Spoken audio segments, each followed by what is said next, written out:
جس کو جو کچھ بھی ملا آپ کے دروازے سے، اللهم صل على سيدنا وشفيعنا وحبيبنا ونبينا ومولانا محمد وبارك وسلم صلاة وسلاما عليك يا رسول الله، صلاة وسلاما عليك يا نبي الله، صلاة وسلاما عليك يا حبيب الله، فداك أمي وأبي يا رسول الله. بسم اللہ الرحمن الرحیم. حدثنا علی قال حدثنا بشر بن المفضل قال حدثنا خالد بن زکوان عن الربیع بنت معوذ قالت دخل علی النبی صلی اللہ تعالی علیہ وسلم غداة بني علی فجلس على فراشی كمجلسك مني وجويرات يضربن بالدف يندبن من قتل من آبائهن يوم بدر حتى قالت جارية وفينا نبي يعلم ما في غد فقال النبي صلى الله تعالى عليه وسلم لا تقولي هكذا أو قولي ما كنت تقولين.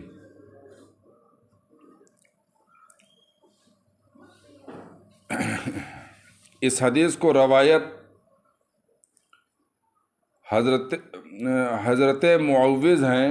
یہ حضرت معوذ یہ راوی نہیں ہیں، بلکہ اس کی راویہ ربیع بنت معوذ ہیں. کیا ہیں؟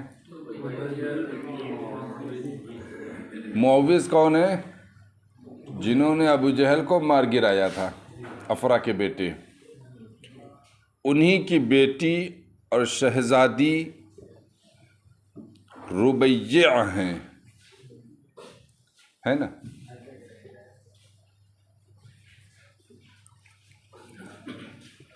انہوں نے کہا دخل علی النبی صلی اللہ تعالی علیہ وسلم، نبی اکرم صلی اللہ تعالی علیہ وسلم میرے پاس جلوہ افروز ہوئے. غداۃ بنی علیہ، غداۃ اس صبح، جس میں اس صبح میں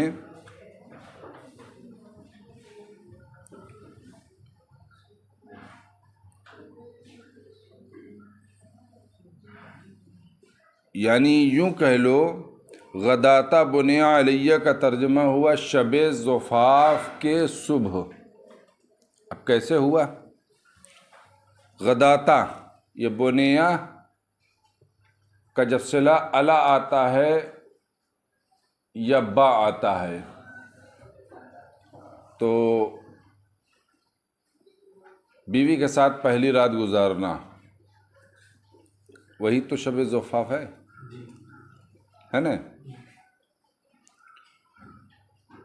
تو یعنی غداۃ یعنی اس صبح تشریف لائے جس صبح میں جس میں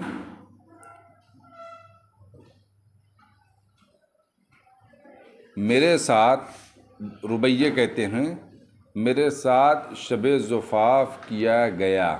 بنی علیہ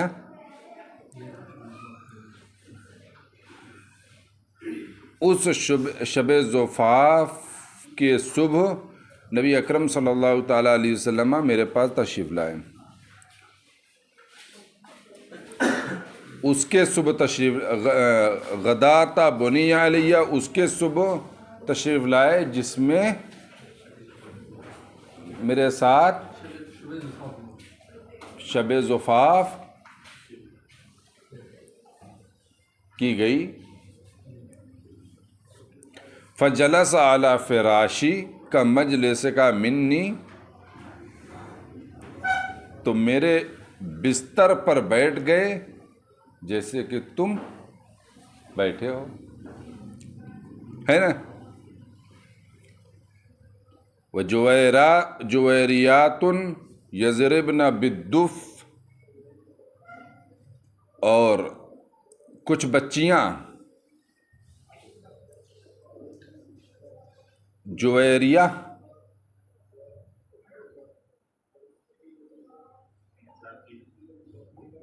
آئے جویریہ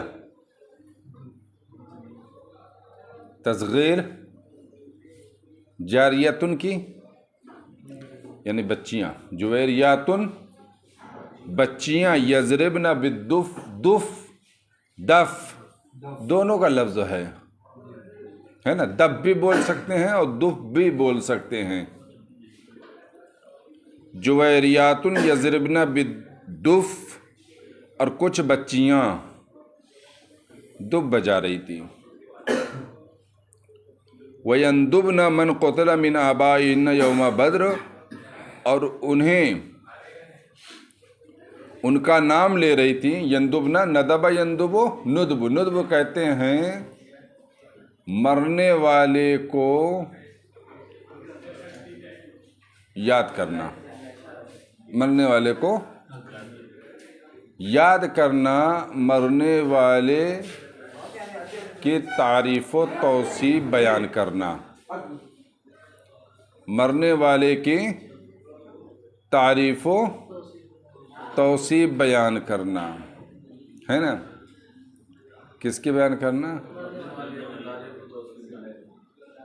کیا آپ کو یہاں سے عرس کا ثبوت نہیں مل رہا ہے؟ یندبن من قتل من آبائہن یوم بدر، اور بدر کے دن انہیں یاد کر رہی تھی جو ان کے آبا و اجداد میں سے قتل کر دیے گئے تھے، شہید ہو گئے تھے۔ یعنی جو بزرگان دین جو بدر کے مقتولین ہیں، افضل الشہداء ہیں، ہے نا، تو انہیں یاد کر رہی تھی۔ یاد رکھنا اس جملے کو، ہاں، یہ آپ کو راستے چلتے ہی اس جملے کی ضرورت پڑے گی۔ حتی قالت جاریتن، یہاں تک کہ ایک بچے نے کہا۔ اس کے بعد والا جو جملے ہیں اس پر ہم گفتگو بعد میں کرتے ہیں۔ اس سے پہلے یہاں پر ایک بات یہ ہے کہ دخل علی النبی صلی اللہ تعالیٰ علیہ وسلم غداۃ بنی علیہ، نبی اکرم صلی اللہ تعالیٰ علیہ وسلم میرے پاس شب زفاف کی صبح تشریف لائے۔ تو ایک سوال یہ ہے، کیا نامحرم عورت کے ساتھ نبی اکرم صلی اللہ تعالیٰ علیہ وسلم کا بیٹھنا، وہاں رہنا، یہ جائز ہے؟ ایک سوال۔ تو اس سلسلے میں عرض یہ ہے کہ وہاں پر مکمل تنہائی تھی نہیں، کیونکہ وہاں جویریات بھی تھی جو دف بجا رہی تھی، ایک بات۔ دوسری بات یہ ہے، نبی اکرم صلی اللہ تعالی علیہ وسلم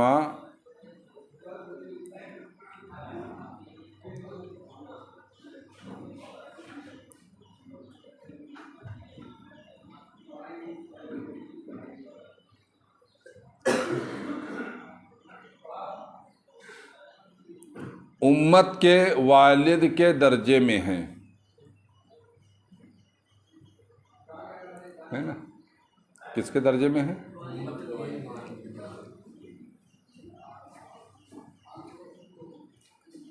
بلکہ یہ کہا گیا ہے کہ نبی اپنے امت کے والد ہیں، یعنی جس طریقے سے والد اپنے بیٹے کی تعلیم و تربیت کا ذمہ دار ہوتا ہے اور اپنا فرض سمجھتا ہے اپنے بیٹے کی تعلیم و تربیت کرنا، اسی طریقے سے بلکہ اس سے بھی اعلیٰ انداز میں نبی اپنی امت کے بارے میں تعلیم و تربیت کرتے ہیں اور ان کے تعلیم و تربیت کے وہ ذمہ دار ہوتے ہیں، ہے نا؟ تو یہ نبی اکرم صلی اللہ تعالیٰ علیہ وسلم کی خصوصیات میں سے تھی کہ آپ کے حق میں عورتیں اور کا پردہ نہیں تھا، ہے نا، کیونکہ حدیث گزر چکی ہے کہ عورتوں نے عرض کیا تھا یا رسول اللہ مردوں کا ازدحام اس قدر ہوتا ہے کہ ہمیں موقع نہیں ملتا آپ کی بارگاہ میں آنے کا، تو یا رسول اللہ ہمارے لیے کوئی دن مقرر کر دیں تاکہ ہم اس دن میں آ سکیں اور علم دین حاصل کر سکیں، ہے نا۔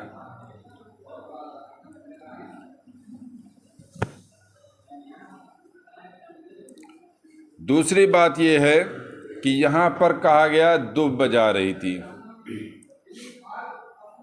کچھ لوگوں نے سمجھا کہ مزامیر، کیا سمجھا ہے نا، دف اور مزامیر دونوں میں فرق ہے نا، دف اور مزامیر دونوں میں فرق ہے۔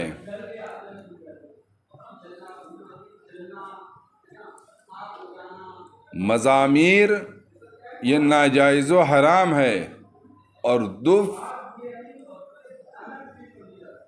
یہ خوشی کے موقع پر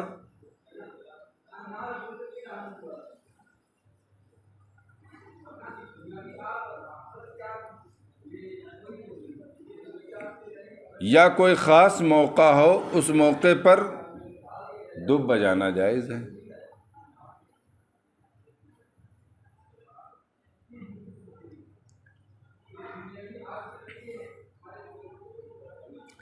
اس سے یہ سمجھنا کہ موسیقی جائز ہے سوائے جہالت کے کچھ بھی انہیں حاصل نہیں، ہے نا۔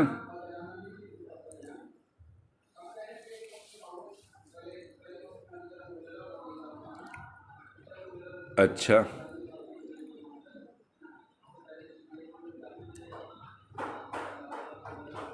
اس سے یہ بھی معلوم ہوا کہ دف بجانا یا دف بجانا یہ خوشی کے موقع پر مباح ہے، مگر اس کی کثرت نہیں ہونی چاہیے، تھوڑا بہت، ہے نا، کثرت نہیں ہونا چاہیے، تھوڑا بہت۔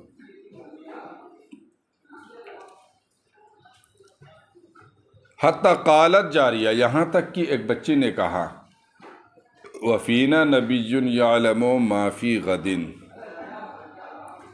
فقال النبی صلی اللہ علیہ وسلم لا تقولی هكذا او قولی ما كنت تقولین، نبی اکرم صلی اللہ علیہ وسلم نے یہ فرمایا کہ ایسا مت بولو، وہی بولو جو بول رہی تھی، ہے نا۔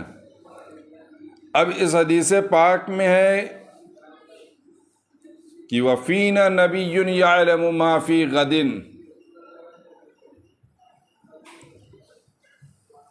ہم میں ایک ایسے نبی ہیں جو اسے جانتے ہیں جو کل کے بارے میں ہونے والا ہے، یعنی کل کی باتیں۔ پھر نبی اکرم صلی اللہ تعالی علیہ وسلم نے آگے فرمایا کہ ایسا مت کہو،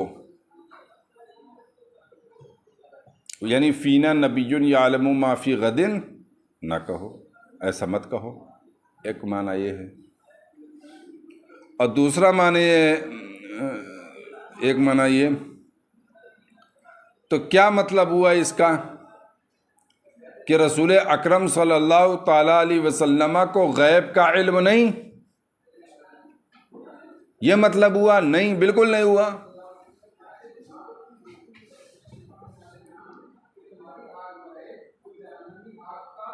بالکل یہ مطلب نہیں ہوا، کیونکہ اگر یہ مطلب آپ لوگ وفینا نبی یعلم ما فی غد کہ ہم میں ایک ایسے نبی ہیں جو کل کی خبر جانتے ہیں، تو پھر جلد اول میں مناقب علی بن ابی طالب کے اندر وہ حدیث پاک آپ پڑھ چکے ہو جس میں رسول اللہ صلی اللہ تعالیٰ علیہ وسلم نے فرمایا تھا خیبر کے فتح کے موقع پر کہ کل میں ایسے آدمی کو جھنڈا دوں گا جو اللہ اس کے رسول کو سے محبت کرتا ہے اور اللہ اس کے رسول اس سے محبت کرتے ہیں۔ چنانچہ جب دوسرا دن ہوا تو صحابہ اکرام خود کہتے ہیں کہ ہم میں سے ہر ایک یہ تمنا کر رہا تھا کہ وہ جھنڈا ہمیں مل جائے، اور پھر آپ نے حضرت علی مرتضیٰ کو بلایا اور پھر خیبر فتح ہو گیا۔ تو رسول اللہ صلی اللہ تعالیٰ علیہ وسلم نے ایک دن پہلے ہی یہ بتا دیا تھا کہ کل میں ایک ایسے آدمی کو جھنڈا دوں گا جس کے ہاتھ پر خیبر فتح ہو جائے گا۔ تو رسول اللہ صلی اللہ تعالیٰ علیہ وسلم نے کل کی خبر بتائی ہے، تو اس حدیث میں اور اس حدیث میں تعارض ہو جائے گا کہ نہیں ہوگا؟ وَفِينَا نَبِيٌّ يَعْلَمُ مَا فِيهِ، ہم میں ایک ایسے نبی ہیں جو کل کی خبر جانتے ہیں۔ ایسا مت کہو، یعنی اگر غیب کی نفی مطلقاً رسول اللہ سے کر دیا جائے تو کفر، کیونکہ مناقب علی ابن ابی طالب میں کل کی خبر کے حدیث موجود ہے، تو پھر کیا مطلب ہوا؟ وفینا نبی یعلم ما فی غد کا، اور پھر نبی اکرم صلی اللہ تعالیٰ علیہ وسلم کے ارشاد لا تقولی ہاکذا کا کیا مطلب ہوا؟ ملا علی قاری فرماتے ہیں اس حدیث کی توجیہ میں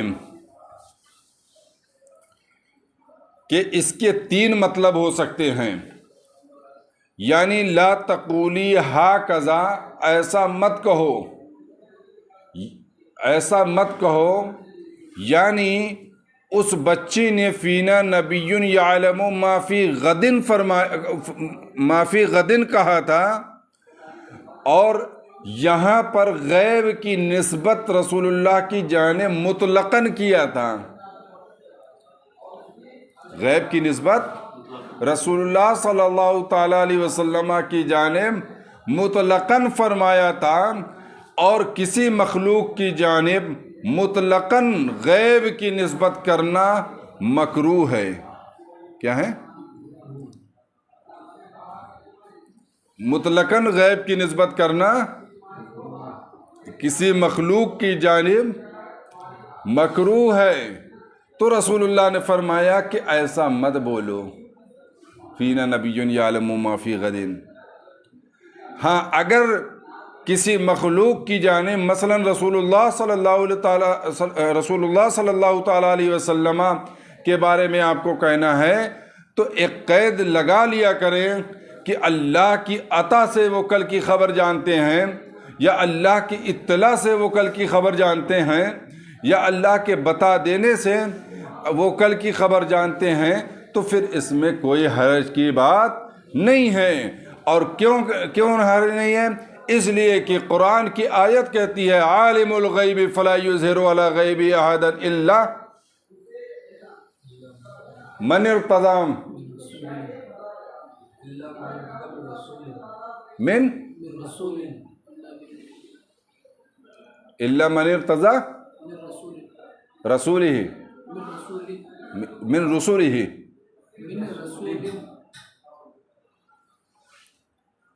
واحد ہے من رسول۔ اور دوسری آیت یہ کہتی ہے وما کان اللہ لیطلعکم علی الغیب وما کان اللہ لیطلعکم علی الغیب احدا، احدا نہیں ہے، وما کان اللہ لیطلعکم علی الغیب ولکن اللہ یجتبی من یشاء، ہے نا؟ تو یہ ولیکن اللہ یجتبی من رسولہ من یشاء، تو یہ دونوں آیت ہیں، یہ دونوں آیت یہ بتاتی ہیں کہ رسول اللہ صلی اللہ تعالیٰ علیہ وسلم کو اللہ رب العزت کی جانب سے عطا کیا گیا تھا غیب، اور یہاں پر جو بچی تھی وہ بچی بغیر قید کی، بغیر اللہ کی عطا کی، وہ کل کی خبر کی نسبت رسول اللہ کی جانب کر رہی تھی، تو آقا علیہ الصلوۃ والتسلیم نے فرمایا ایسا نہ بولو، یعنی مطلقاً نسبت کرنے کو منع فرمایا ہے۔ ایک بات۔ دوسری بات یہ ہے کہ لا تقولی ہاکذا کا مطلب کیا ہے؟ ترجمہ تو یہ ہے کہ ایسا مت بولو، ایسا مت بولو۔ ہاکذا سے اشارہ فینا نبی یعلم ما فی غدن کی جانب نہیں ہوا،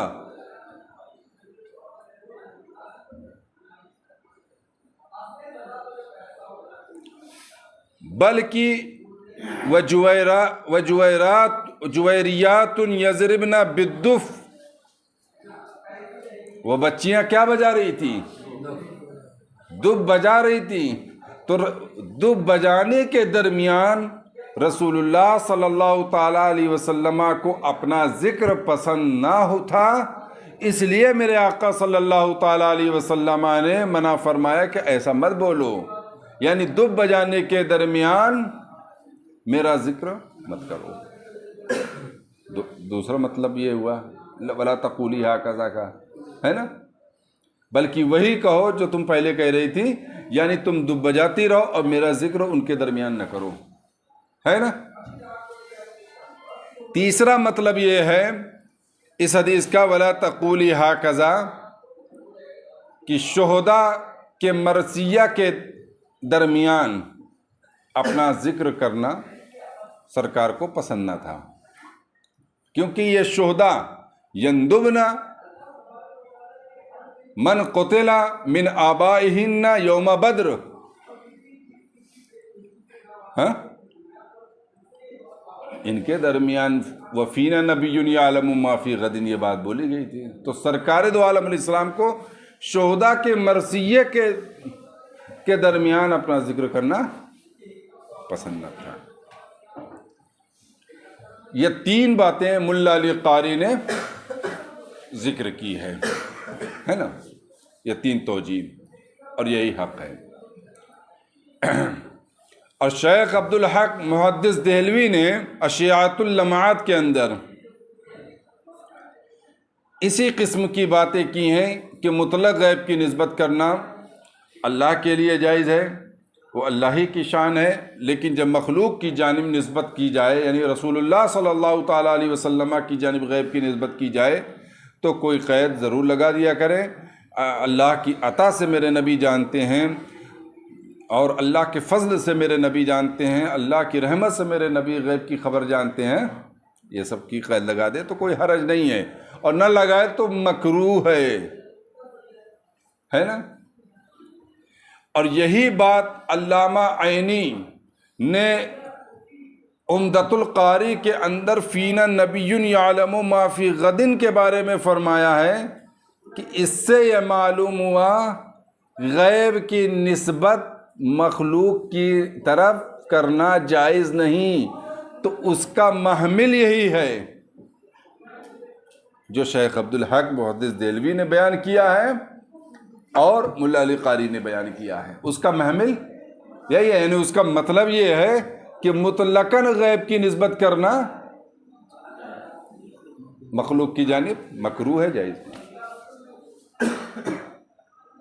اور شیخ عبدالحق محدث دہلوی اشیاءۃ اللمعات کے اندر یہ بھی فرماتے ہیں کہ دوسری بات یہ ہے کہ یہ بھی مطلب ہو سکتا ہے ولا تقولی ہاکذا، یعنی لہو و لعب کے درمیان، بھائی جویریات یضربن بالدف، لہو و لعب ایک قسم کا، لہو و لعب کے درمیان اپنا ذکر سرکار کو پسند نہ، اس لیے سرکار نے فرمایا ایسا مت بولو، وہی بولو، یعنی اسے اس میں سے نکال دو، ہے نا،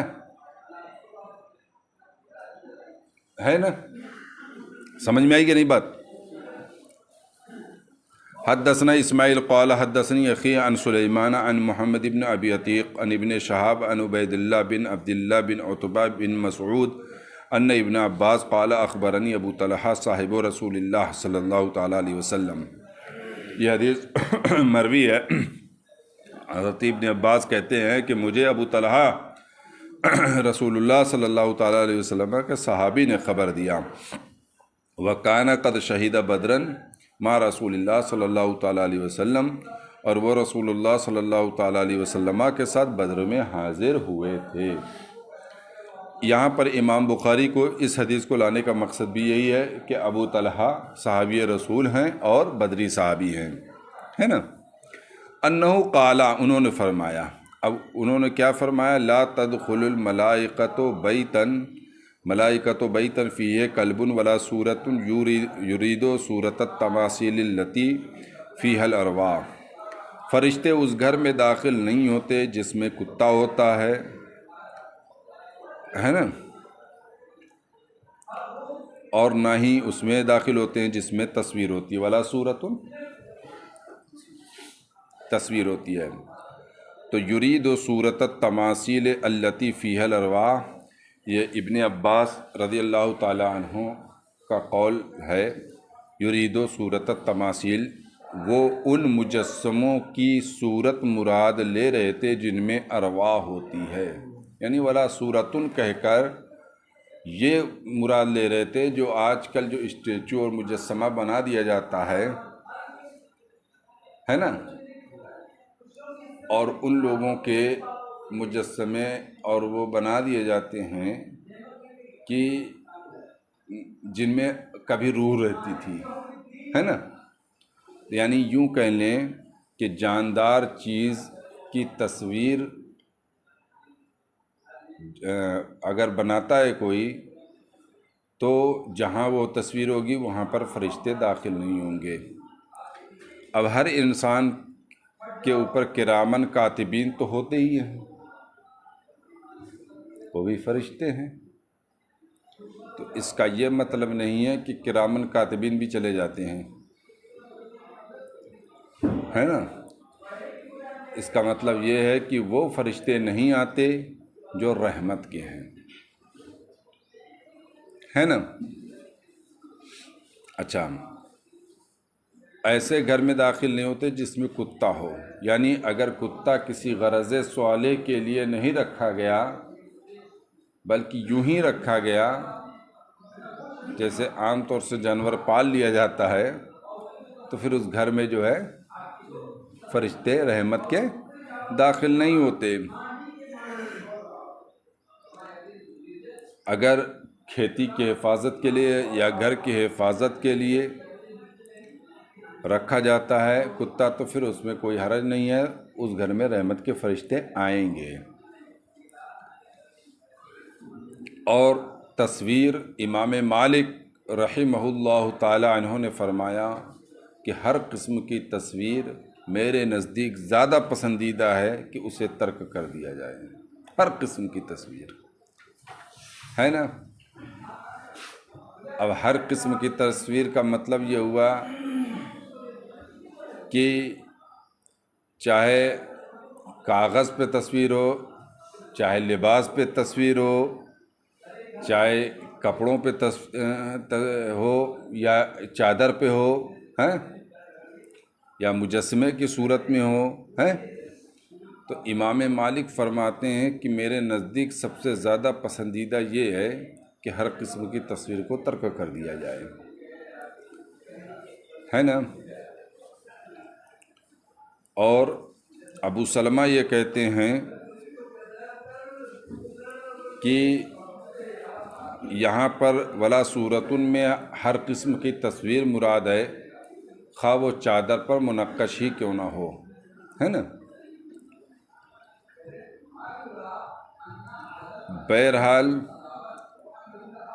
ولا صورتن میں جاندار کی تصویر مراد ہے، جاندار کی تصویر خواہ کاغذ پر ہو یا دیوار پر ہو یا مجسمے کی صورت میں ہو یا کسی چادر تکیے میں منقش ہو، سب کے سب حرام ہے نا۔